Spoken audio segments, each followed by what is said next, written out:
বহু প্রাচীন মন্দির। এক সময় মূল মন্দিরটি বাজ পড়ে ভেঙে গেছিল, এখন নতুন মন্দিরের সংস্করণ হয়েছে আর পুরনো মন্দিরেরও সংস্করণ হয়েছে। নতুন মন্দিরটি তৈরি হয়েছে। এখানে বিকেল 5টা পর্যন্ত মন্দিরের প্রবেশদ্বার খোলা থাকে। যারা আসবেন তারা 5টার ভিতরে এখানে প্রবেশ করবেন। আমরা এগিয়ে চলেছি। সুন্দর দুপাশে হেজিং করা গাছের বনরাজি, এছাড়াও প্রকৃতি থেকে তৈরি গাছগুলি সুন্দরভাবে রয়েছে। বেশ একটা গা ছমছমে পরিবেশের মধ্যে দিয়ে এই মন্দির।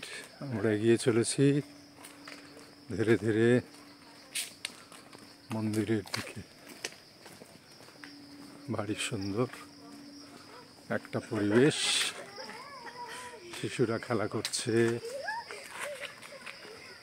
দর্শনার্থীরা ফিরে আসছে, মাঝে মাঝে বসার জায়গা। পথের পরিশ্রমে এখানে ক্লান্তিকে দূর করার ব্যবস্থাও রয়েছে। আমরা এবার মূল মন্দিরের দিকে এগিয়ে চলেছি।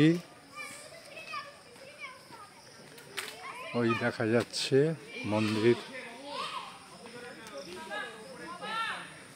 আমরা ক্রমশই মূল মন্দিরের দিকে এগিয়ে চলেছি।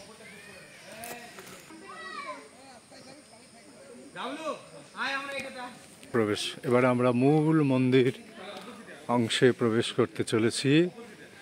এপাশে যে সাদা মন্দিরটি দেখতে পাচ্ছেন, এটাই হচ্ছে পুরনো মন্দিরের অংশ, এবং সামনের এই লাল অংশটি, এটা হচ্ছে মূল মন্দির।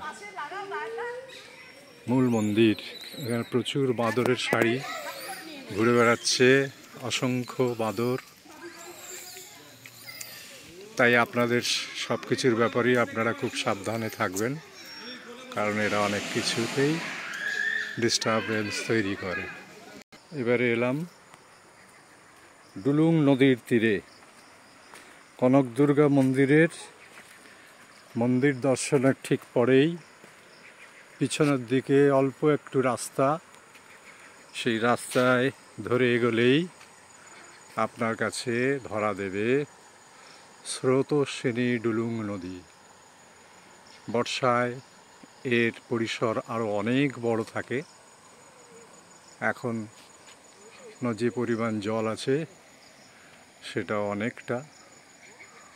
ওপারে মাছ ধরছে স্থানীয় যুবকেরা।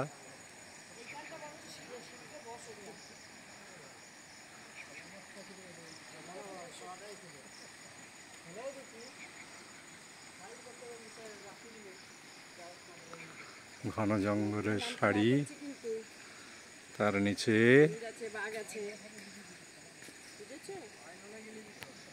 রয়েছে ডুলুং।